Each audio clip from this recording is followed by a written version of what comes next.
G'day everyone, welcome to the Bothy. I'm Chris. G'day, I'm Al.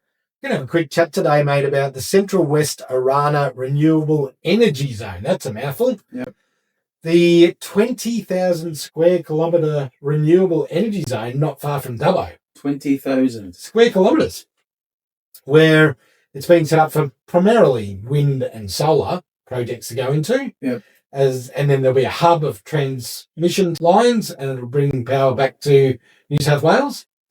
So I thought we'd have a quick look at a video that's come out this week about it. Okay. Then we're going to have a chat. Sure. Now, New South Wales's flagship renewables project, this centres around Dubbo and Dunedoo in the regions, has already blown out by billions of dollars. When it was announced 5 years ago, it was estimated to cost $650 million. It's now risen to $5.4 billion as of February last year. This is the Central West Orana Renewable Zone. Aidan, you know, how can the government keep telling us over and over that this is the cheapest form of energy when the projects are blowing out or being delayed or cancelled? Look, they can't. We just have to accept that they're lying to our faces now. And fortunately, the Central West Orana project, it's the first cab off the rank to actually sort of hit the full regulatory process. And it's actually going to prove that renewable energy costs a whole lot more than what we've been told. And as you can see, as you mentioned, $650 million to $5.4 billion is a massive blowout. And part of that we can explain because it was meant to be just a single link, like one central highway into the area, and all the other generators would then pay their own connection to that spot. The generators can't afford to pay an extra dollar for any tiny amount of transmission and still have any hope. But in fact, they still get subsidies from the federal capacity investment scheme. So as this comes out, it looks like basically the transmission is going to cost quite a bit of a premium on top of the actual generation of electricity. And we've always been told by CSIRO and everyone else that the transmission is only a very small premium to pay. So this is one of the reasons why New South Wales electricity bills had the highest hike of any of the states in the latest change to the default market offer, which is the regulator's cap on energy prices. New South Wales prices are now rising the fastest because of projects like this. Where do you start, mate? It's going to cost $650 million. Oh, hang on, no. $5.4 billion. What the? Nearly 10 times the amount. So what they're saying is that the plan was for the government to set up a transmission hub. Yeah. And then the lines would come back to Sydney or wherever the power's going to. And the generators or the power companies would link their projects to this transmission hub. So you can have all sorts of different projects linked to that one. Coming into the one hub. What the power generators have said is, well, no, we build the towers or the solar arrays. You link it. We're not paying for that. We can't afford it. There's no margin in this to do that. And the federal and New South Wales government have gone, okay, let's do that. $5.4 billion. Wow. And that's why New South Wales got the biggest increase in power bills this year. So that's like, what is that, a 930% up on what it was going to cost. 600 million, they said. 650 up to 5.4.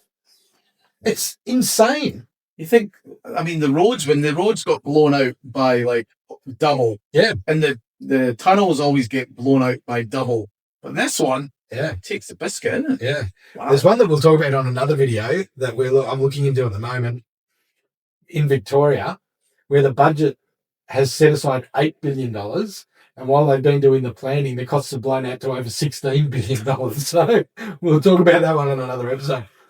It just shows you these people have no idea. Now, national candidate Sam Faraway made some really good points because just in the last little bit, the federal and New South Wales government have signed off on all the funding, but they refused to say how much the funding was. Was that redacted too? Well, they just refused to say. And he's saying it's an absolute cover-up. The final costing is an absolute cover-up. Yep. Chris Bowen does not want people to know what these energy projects are costing the Australian taxpayers. It's out of control. Yeah, it is ridiculous. So this, the New South Wales government has announced financial closure on the project, so it's all signed off, but failed to disclose the contract value or cost to taxpayers in the release.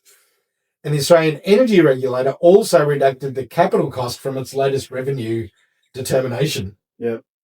But what did Labour say they were going to be? They were going to be transparent. Yeah. Everything they did. Yeah, exactly right. They weren't going to be like the government that was there before them. Correct. So what with the secrecy? What's with the secrecy? I don't understand it. It doesn't make any sense. If you announce that we've signed a contract, how much is that contract for? Yeah. What is the benefit we're going to get? If we're going to spend $5.4 billion, what's the rate of return? It's absolutely insane.